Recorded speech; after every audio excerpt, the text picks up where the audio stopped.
Finally. Sa Tagalog, sa wakas. I like the word finally because it connotes relief or rest from prolonged wait. Di ba? How many of you here are waiting for something? Or for someone? Okay. It connotes reward from waiting for a long time on that thing or understanding the reason for something. Yung pala yun. Finally, naintindihan ko na. Ba't siya nangyari? Or whatever that is. Or maybe, for some, it's hope fulfilled. It's hope fulfilled. We say finally or sa wakas because we waited for so long. And, our waiting is relative. It differs from each one of us. Some of us here, pag nag-wait ka ng 2 hours sa MRT, you will say, finally, dumating na rin yung train. How many of you naka-experience ng ganun? 2 hours. Grabe kasi malilate ka sa trabaho, di ba? Some of you here, pag nakauwi ka na sa bahay dahil sa traffic ng Christmas, sasabihin mo, sa wakas, nakauwi na rin ako.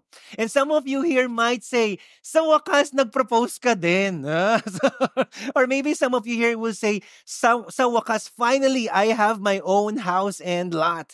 Or maybe some of you here would say, finally, binigay na ng kapatid yung buhay niya kay Kristo. How many of you are believing that one day your family members will come to Jesus Christ, right? So we're all waiting for that big finally in our lives. So it really depends, no? But there are waiting that can take so many years that when you say finally, it's an understatement. When you say finally, it's an understatement because there's no word to describe the waiting that you've gone through, especially if that took so many years. So when you say finally, because you waited for so long, the waiting is a combination of celebration, of thanksgiving. You're ultra motivated. You're ready for the next adventure. It's a new life. Because that was the picture of the first Christmas. It's that kind of finally. It's not the 1 year waiting for Christmas na parang tayo from January to December. Finally, it's Christmas. No. Because this kind of Christmas, the first Christmas, took 4,000 years. And then finally, the people back then said, it's Christmas time. That's what we want to find out in this new series, finally. In our new series, the Christmas series. Think of it as a prequel, no? For a prequel to the main movie, like Wicked, to the Wizard of Oz. How many of you have watched The Wicked? Sobrang ganda raw, no? Tama ba? Sobrang ganda raw talaga sa panoorin natin. Or maybe Mufasa, na papalabas this December.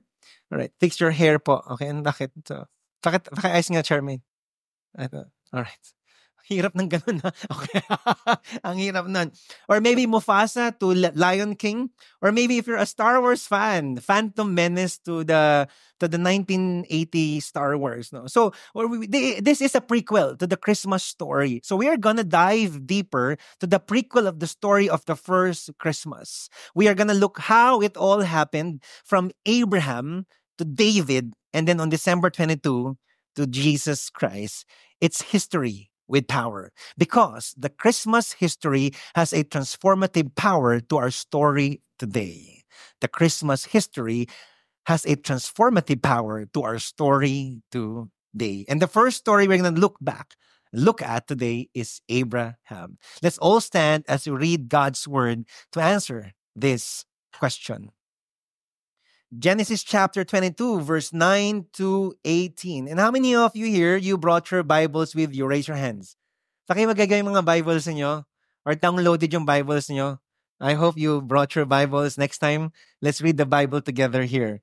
Verse 9, when they reached the place God had told him about, Abraham built an altar there and arranged the wood on it. He bound his son Isaac and laid him on the altar on top of the wood. Then he reached out his hand and took the knife to slay his son. But the angel of the Lord called out to him from heaven, Abraham, Abraham, here I am, he replied. Verse 12, do not lay a hand on the boy. He said, do not do anything to him. Now I know that you fear God because you have not withheld from me your son, your only son. Abraham looked up, and there in a thicket he saw a ram caught by its horns. He went over and took the ram and sacrificed it as a burnt offering instead of his son. So Abraham called that place, the Lord will provide. How many of you believe that the Lord will provide in your life? Come on. And on this day, it is said, on that mountain of the Lord, it will be provided. In verse 15, the angel of the Lord called Abraham from a second 9, and said, I swear by myself, declares the Lord, that because you have done this and have not withheld your son, your only son, I will surely bless you and make your descendants as numerous as the stars in the sky and as the sand on the seashore. Your descendants will take possession of the cities of their enemies, and through your offspring, all nations on earth will be blessed because you have obeyed me. Let's pray. Father, thank you so much for the reading of your word. This is your very word, Lord God. And because this is your word, we will adhere to your word. And we're so much blessed to hear your word. Today, let your word transform us, Lord God. Whatever excess baggage we have brought in here today, we surrender it before you so that we could hear from you, Lord God, clearly. Transform us, Lord. In Jesus' name I pray. Amen. All right, before you take your seat, pakisabi sa katabi mo, 17 days to go. All right, pwede na kayo umupo. All right. So, before we talk about Genesis chapter 22, let's fast forward muna to Matthew chapter 1 in the New Testament, one of the gospel books in the Bible. And in chapter 1, verse 18, we find the story of Nativity, the birth of Jesus Christ. This is so important, no? And so in verse 18, it says there, now the birth of Jesus took place in this way. When his mother Mary had been betrothed to Joseph, before they came together, she was found to be with child from the Holy Spirit. The Holy Spirit, right? So this was the Nativity story. So this was Matthew writing. And he was writing the birth of Jesus Christ, the first Christmas story. But before this, before verse 18, kasi ito lang alam natin mga Pilipino yung pinanganak si Jesus Christ. We don't read the verse before this. But the verse before this is super important because Matthew talk about the family story, the family history of Jesus Christ. Do you still know your family history? Yung, di ba hanggang lolo na lang yata, no? How many of you still know your great-grandparents? Your great, yung 1500s pa ng Pilipinas. Wala na, di ba? So that's what Matthew did. So he traced the lineage of Jesus all the way back to Abraham. And so in Matthew chapter 1, verse 1, sabi doon, the book of the genealogy of Jesus, the son of David, the son of who? Abraham. Why is this so important? This is so important because the audience of Matthew were Jewish people. Say Jewish people. Mga taga-Israel. And in Israel, Abraham and David are two important people. They are the forefathers of Israel. Up to today, sa nangyayari po sa Israel, they always quote Abraham. They always quote David that they gave that land to them. They always declare that these names are so important. Sa ating mga Pilipino, when you talk about Abraham and David, nasa Bible sila. But sa Israel, they're super important people. And so, there's a spiritual, social, and political implication of Jesus because this is his lineage. Think about it. How many of you nanonood ng mga K-drama? K-drama, favorite yung K-drama, lalo na ng panahon ng pandemic, di ba? K-drama. Tapos, di ba may mga K-drama na biglang yaman yung bida? Kasi yung lolo pala niya ang chairman ng noodle company. Ano nga sa'yo? Di ba? Parang, and then, ikaw pala ang may anak ng may, or ikaw pala yung apo ng may-ari na hinahanap ng lolo for so many years. And now, nagbago yung utak ng mga tao sa paligid niya, mayaman ka pala. And so, that's what Matthew was trying to do. This Jesus came from Abraham. Abraham, the one that you're saying, your forefathers. And so here, Matthew was proving to them, kung naniniwala kayo kay Abraham, dapat maniwala kayo kay Jesus because what Jesus was claiming came from Abraham. Are you here? Abraham 2,000 years ago, from Abraham to Jesus. But what was that promise? Ano ba yung promise ni God kay Abraham na na-fulfill ni Jesus na kailangan paniwalaan ng Israel at paniwalaan po nating lahat? That's where we go back to the story of Abraham. Parang pag ganon-ganon tayo, di ba? And so, let's look at Genesis chapter 22, verse 1. Sometime later, God tested Abraham. I have a question for you. No? How many of you are in a testing right now? Raise your hand. Testings of life. Come on. And if you are a college student, may test ka bukas. Okay? Bago mag-Christmas vacation. God tested Abraham and he said to him, Abraham. And then, here I am, he replied. Then God said, take your son, your only son, whom you love, Isaac, and go to the region of Moriah, sacrifice him there as a burnt offering on the mountain I will show you. Now, this was not the first time Abraham was called by God or was tested by God. Marami na pong instances bago po napunta dito. This one was the ultimate testing of Abraham. But prior to this, ang unang testing ni Abraham was to get out of the comfort zone. How many of you here, God is telling you to get out of your comfort zone lately? Huwag na kayo magtaas ng kamay. That is not where you are supposed to be. God is telling you, you're supposed to be there. And for Abraham to believe God, kasi sabi ni God sa kanya, go to the land that I will show you. And maybe Abraham would ask, saan Lord? Sabi ni God, doon. Basta sumunod ka lang. I mean, that's so hard. If God will tell you right now, get out of that company. Oh Lord, anong gagawin ko Lord? Basta, susunod ka ba? I mean, for you to believe that takes great faith. Say great faith. And how many of you are praying to have a greater faith next year? To believe God for greater things. And then God said to Abraham, sacrifice Isaac. And then here's how God did it. Grabe si God din talaga para ma-feel talaga ni Abraham because Isaac was the child Abraham was waiting for. Isaac was the promised child that for so many years, Abraham was waiting for that child, the promise. And then God said, take your son. And then he said, your only son. Yes, Lord, yes, Lord. And then he said, whom you love. Yes, mahal ko siya, Lord God. And ang pangalan niya, Isaac. Alam ko na, Lord. Alam mo, parang talagang dinig talaga ni God. That God wanted Abraham to sacrifice Isaac.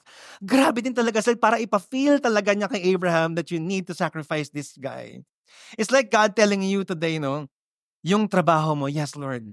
Kung saan ka kumikita ng 100,000 a week, yes, Lord. Yung dream job mo, yes, Lord. Let it go.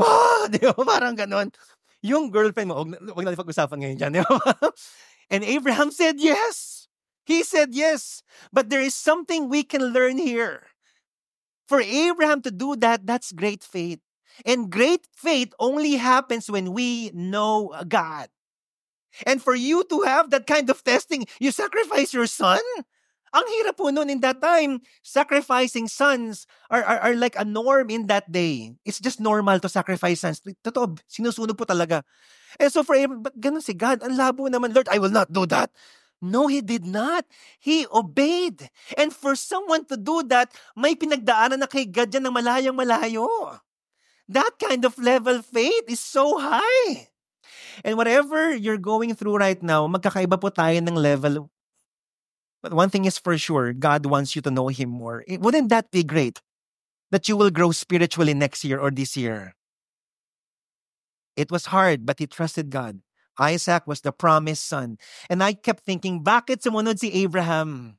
This was the promised son. Bakit sumunod si Abraham? And the answer is in Hebrews chapter 11, verse 17. By faith, Abraham, when he was tested, offered up Isaac, who had the promise, he would receive the promise, was in act of offering up his only son, verse 18, of whom it was said, through Isaac shall your offspring be named. He considered, listen to this, he considered that God was able even to raise him from the dead, from which, figuratively speaking, he did receive him back.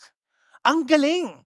Because the faith of Abraham was this, Lord, if you said Isaac was the promise, I'm willing to sacrifice him because if he was the promise, then I think you'll be able to resurrect him. Grabing faith yun. For Abraham to think like that takes great faith. So what is God telling you today? What is God telling you to obey Him today? To let go today? To believe Him for something bigger today? Is that something about marriage? About parenting? About your relationship with your spouse? With your family members? With your company? With where you are right now? God is telling you to do something and it takes faith. And let me tell you, we have to put our hope on the promise keeper.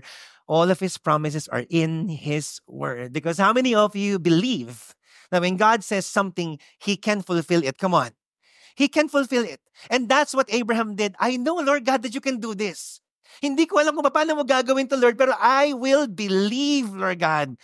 So, Lord, bahala ka na, Lord, even though it does not make sense. And then the sacrifice happened. Well, not really sacrifice because he was about to sacrifice. And then in verse 6, Abraham took the wood for the burnt offering and placed it on his son Isaac. If you're the father, how many of you are fathers here, just like me? Tatay. And for some peps, you're putting that sticks on Caleb. Mamatay ka mamaya. Di ba? Parang, it's so hard for him, di ba? Tapos si Isaac inahawakan niya. And he himself carried the fire and the knife, and the two of them went together. And then Isaac, in his logic, spoke up and said to his father, Father, yes, my son, the fire and wood are here. But where is the lamb for the burnt offering? That must have been so hard for Abraham. Anong sagot ko dito? And you know how Abraham answered? Ikaw ang papatayin ko. No, of course, he did not do that. He did not say that. But what he said was this, verse 8. Abraham answered, God himself will provide the lamb for the burnt offering, my son. And the two of them went on together. Grabe yung faith ni Abraham. Because he knew Isaac would return from the dead. Kasi siya yung promise eh. Maybe God would provide the ram or the lamb. Lord, bahala ka na. It doesn't make sense, but I know that you will do something. How many of you believe that God can do something out of the impossibilities of your life? That's our God. And then verse 9, when they reached the place God had told him about, Abraham built an altar there and arranged the wood on it. And then he bound his son Isaac and laid him on the altar on top of the wood. Now listen, I don't know kung ano nangyari para mapasunod ni Abraham si Isaac.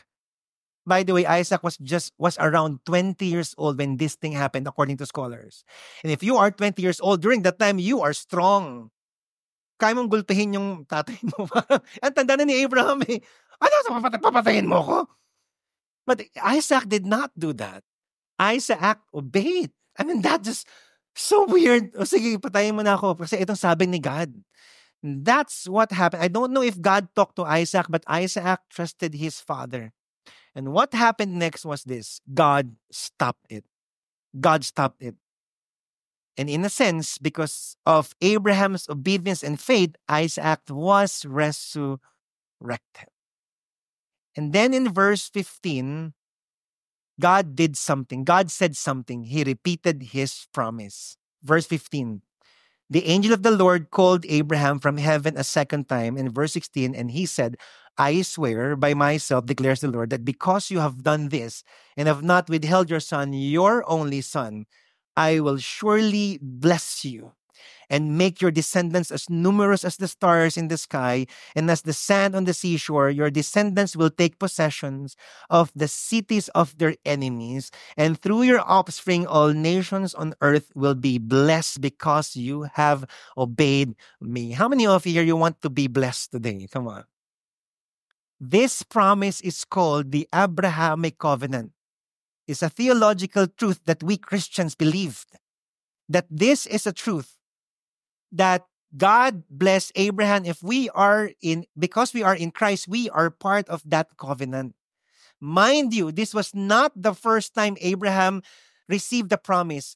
God kept reminding Abraham, I promise you, I promise you, I promise you. In all circumstances of his life, if you read the Bible in Genesis, God is always in the business of reminding Abraham. And I want to tell you today, God will keep reminding us of His promises. When you are at the lowest points of His life, I want you to remember God's promise for you. When you don't know what to do anymore, I want you to remember God's promises for you in His words. When life doesn't make sense to you today, I want you to remember God's promises to you. When the person seated next to you doesn't make sense, okay? I want you to remember God's promises for you. When your boss doesn't make sense, Lord, di ko na kaya yung boss ko. I want you to remember God's promises for you. When you are a single and you're believing God for the promise, remember God's promises for you. Can you tell the person sitting next to you, God has a promise for you? And you have to remember that. And God will make a way for you to be reminded. Hindi kanya pababayaan. And in their dire moments, God will tell you, di ba I promise you? And it's all in His word.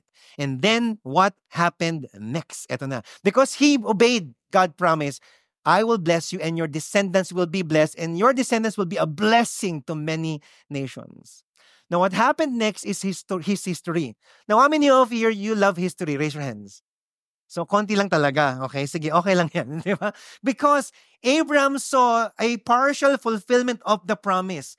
He had Isaac, number one, and number two, sobrang yaman po ni Abraham. And so he saw the partial fulfillment. Say, partial fulfillment. Maybe for some of us here, we're seeing a partial fulfillment. Wow, meron na nangyayari. Mukhang nagkakaisa kami ng asawa ko. That's a partial fulfillment. But how many of you believe God wants to completely fulfill His promises in your life? So, hindi lang partial. But from Abraham, ito yung history na nangyari to see the partial fulfillment of the promise. So, yung apo niya si Joseph, the grandchild of Abraham, became the prime minister of Egypt, and during the time of famine in that region, God used Joseph to be a blessing to many nations. So natupad partially yung promise. And then 400 years later, Moses came, and then he liberated all Israel from Egyptian slavery, and then they went to the promised land, and then they possessed the cities of their enemies. So, the fulfillment of the promises partially, nakikita na po nila. And then years later, King David came. And then they saw the promises being fulfilled, that they're becoming a great nation, powerful nation. Especially during the time of Solomon, sobrang yaman po nila. They're seeing the partial fulfillment of the promise. Wow, totoo nga talaga yung promise ni God kay Abraham. And then something happened. They sinned against God. And then they were exiled. And during the exile, nawala po sila sa bayan po nila, God kept reminding them, I have a promise for you. And the exile said, Lord, I will believe your promise. And then, even in exile sa iba't ibang bansa, Israel became a blessing to those nations. Then after that, for 400 years, there was silence. They never heard from God. And then 400 years later, out of that silence, finally, say finally, the silence was broken by the cry of a baby, and that baby was Jesus Christ. Matthew chapter 1, verse 24-25, when Joseph woke from sleep, he did as the angel of the Lord commanded him, took his wife, but knew her not until she had given birth to a son. And he called his name who? Jesus. What does this mean for the readers back then and for all of us here today? Jesus was the fulfillment of the Abrahamic covenant. Jesus was the fulfillment of the Abrahamic covenant. Anong ibig sabihin po nun? For Abraham, ang nakita lang po ni Abraham is Isaac. Partial fulfillment. For Joseph, he became a blessing to some nations. Partial fulfillment. So on and so forth. Only partial fulfillment. They never saw the complete fulfillment. And who was the complete fulfillment? Jesus Christ. And what was the greatest blessing? Kasi pag sinabing Abrahamic covenant, may blessing po yun. And how many of you believe meron kang blessing kay God? Raise your hands. But what was the greatest blessing from God? The greatest blessing is salvation that only Jesus can give. How many of you here are in Christ? Raise your hands. Because if you are in Christ, you are saved. That's the greatest gift. That's the greatest salvation. That's the greatest gift or blessing rather. You are forgiven. You are a child of God. You are secured of your future. How many of you are glad that in Christ secured yung future mo? Raise your hands. Kahit ano mangyari. Kahit bumagsak ka wag na bumagsak sa board, okay? Wag na bumagsak. Whatever happens in your life, in Christ, you are secured. Nakita lang ni Abraham, partial lang. Pero kay Christ, fulfill niya completely yung buong promises na yon. What does that mean? Galatians chapter 3 verse 8. And the scripture, foreseeing that God would justify Gentiles by faith, preached the gospel beforehand to Abraham, saying, in you shall all nations be blessed. What does this mean? Kasi akala ng mga Israelites, yung mga Jewish people, sila lang ang mabibless. Sila lang anak ni Abraham. But no, this time, if you are in Christ, how many of you are in Christ? Raise your hands. If you are in Christ, you are also sons and daughters of Abraham, and therefore you have that blessing. And now, everyone in the world are blessed in Christ because we are saved. Now, here's the mother of all question. What is that for me today? Because if you're going through tough times in life, ano ngayon ang ibig sabihin niyan sa buhay ko? Number one lang muna, we have to understand that the greatest blessing is salvation. How many of you would agree? Why is it that salvation is the greatest blessing? Because we have a great problem, and the greatest problem is sin. Say sin. And how many of you are makasalanan? Raise your hands. Yeah, okay. We are all sinners. We're all sinners. Cinema 4 and Cinema 3, lahat tayo makasalanan at makikinig ng Spotify. Di ba? Lahat tayo makasalanan and we are going to hell because of that. And the greatest gift was given, salvation. Poverty is not the greatest problem. Your relationship is not the greatest problem. Your sickness, of course, I pray that you will be healed, is not the greatest problem. And politics in the Philippines is not the greatest problem. It is sin. And God answered that through Jesus Christ when He died on the cross and saved us from our sins. How many of you appreciate what Jesus Christ did on the cross? Come on. And so, ano ngayon to sa ating buhay? What is this for us today if we're going through tough times? Whatever it is that you're going through, 3 things, super quick lang po, and then we're gonna end. Number 1, while every blessings we receive is meaningful, Jesus is still our ultimate and greatest blessing. I don't know what you're praying for today. I don't know kung ano pong needs nyo today. Whatever is going through your marriage today, maybe you're in the brink of separation because you cannot take each other anymore. Whatever it is that's going through with your family, with your mom, yung relation mo sa nanay mo, whatever it is that you're going through with your finances, with your future, with your boyfriend or girlfriend, with your mental health, I pray that God will bless you. And how many of you are praying for a blessing? Come on. And I pray that God will answer your prayers. And I pray that you will see it this year. If not this year, next year. I pray for that. But whatever blessings you want to receive from God, let me tell you, still the greatest blessing is Jesus Christ. And therefore, everything comes secondary or tertiary because the ultimate blessing is Jesus. He is the true essence of what blessing is. The quintessential of all blessings. Grabe po talaga. He is the ultimate blessing. And when you have you have more than enough in life. You know why? Because in Christ, number 1, you're saved. And when you're saved, you are a son and a daughter of God. And when you are the son and a daughter of God, let me tell you, you are provided well. How many of you believe that God can provide for you? And how many of you believe that God provided for you during pandemic? You know why? Because God is your Father. And how many of you have anxiety right now? Or maybe mental health crisis. And let me tell you, in Christ, there is peace of mind. And you are loved. You are valued. You are cared for. That's who you are in Jesus Christ. Even though you are in lack today, parang kahit kulang ka, hindi lang sa pera po, no, sa pagmamahal at kung ano pa yan, in Christ, you have more than enough. And that's why having Jesus is the ultimate blessing. Because people are longing for blessings eh. They have a description of blessing and social media amplifies that. Kaya meron tayong sana all culture. If your friend goes to Japan tas meron pang napakagandang reel, anong gagawin? Lord, ako rin punta ng Japan. If I don't go to Japan, I'm not blessed. But that's a picture of the world's blessing, but in Christ. How many of you are glad we have the ultimate blessing in the world? Come on. And therefore, we have a reason to celebrate. To say, finally, I have a blessing. It's an understatement because you have Jesus Christ. See, sabi sa Romans chapter 8, verse 32, He who did not spare His own Son. How many of you believe that Jesus is the greatest of them all? Of course! If God did not spare His Son, but gave Him up for us all, how will He not also with Him graciously give us all things?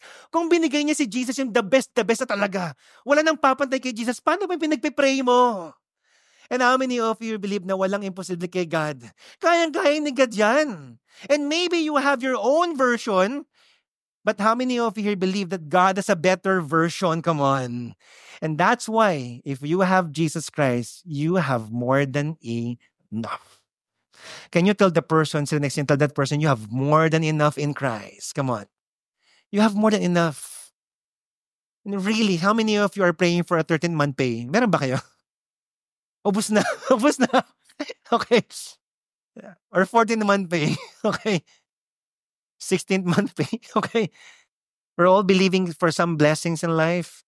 But sometimes we cannot have those things, really. But I am just glad I can be still. And I know this is hard, but this is true. That just because it's hard, it's not true na? No. It is still true that even if I am in lack, and we've experienced that in pandemic, I have more than enough in Christ. Number 2, if Jesus is our greatest blessing, we possess a living hope that perseveres in all circumstances and endures it for eternity. Bakit po? Bakit naniwala si Abraham? Kasi may hope siya kay God. In the future, Lord, bahala na kayo. Alam ko kaya mong gawin yan.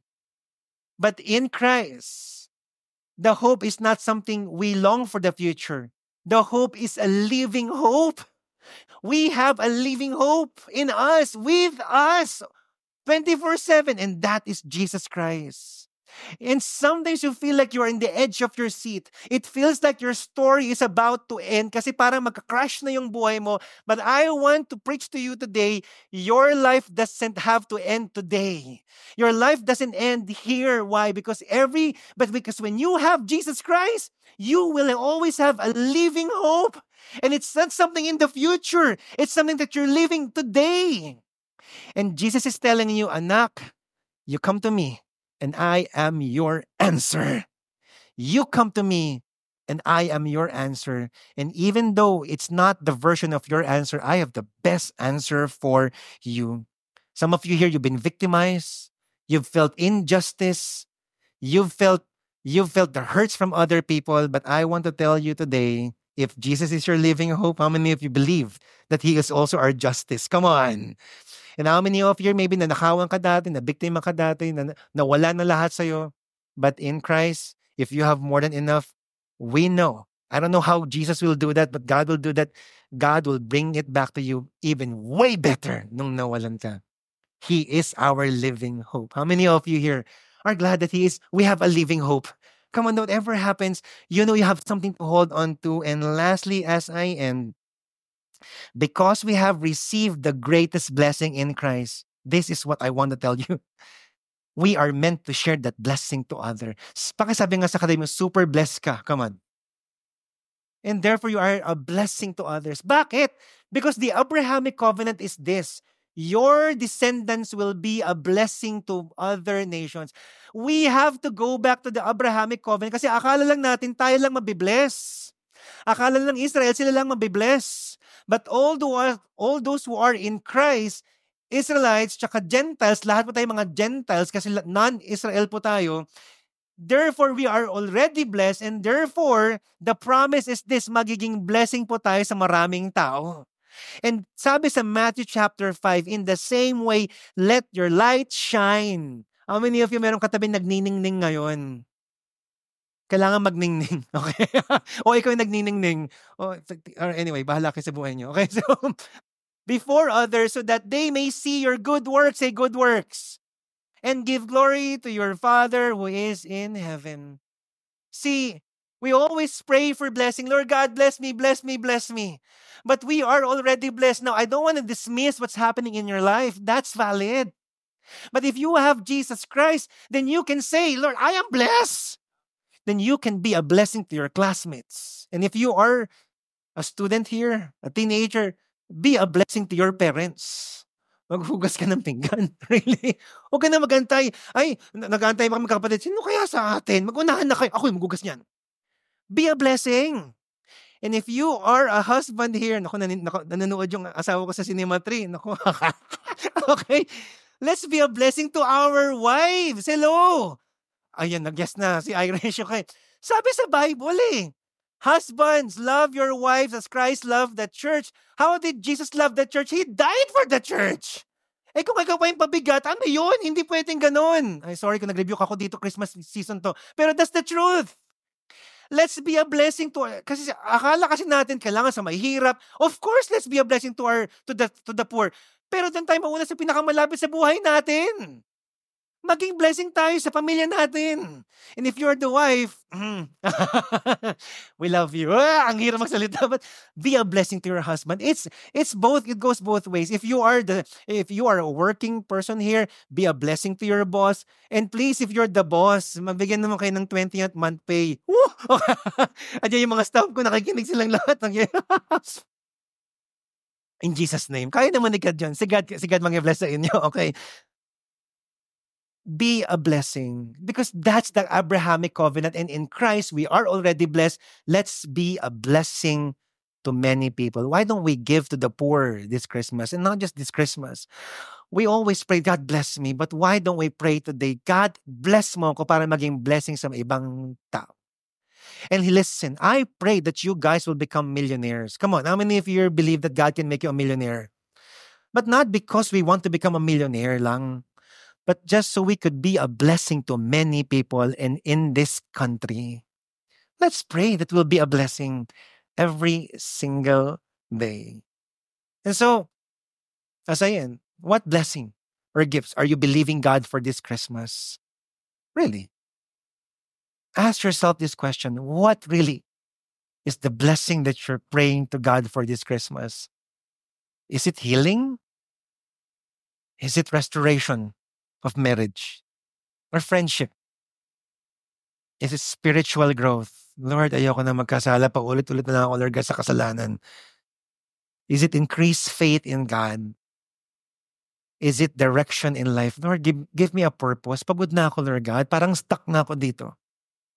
Is it material blessing? I mean, there's nothing wrong if you're praying for a house and lot.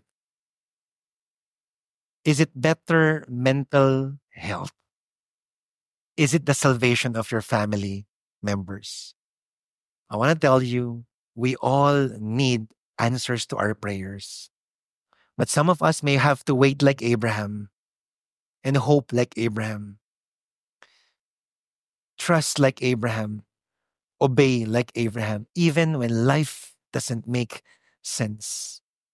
So whether we have a blessing, I mean, the kind of blessing that you need, because ultimately you're praying, but whether we are praying for unanswered prayers or we're still waiting for the answers to our prayers, listen, here's my last point.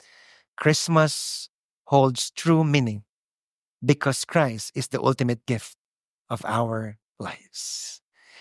Christmas becomes meaningful in our lives when Jesus is the ultimate gift that we have in this world. I hope that this Christmas, even though you have so many parties, in Victory, daming parties na, grabe. But I'm thankful naman because ibig sabihin, we have so much to celebrate for. And on that day, on December 24, before you have your Noche Buena, why don't we come together and thank God? Because ultimately, whether we have more than enough in life, or maybe you're just getting by in life, we are grateful already that we have Jesus Christ. Let's all stand today.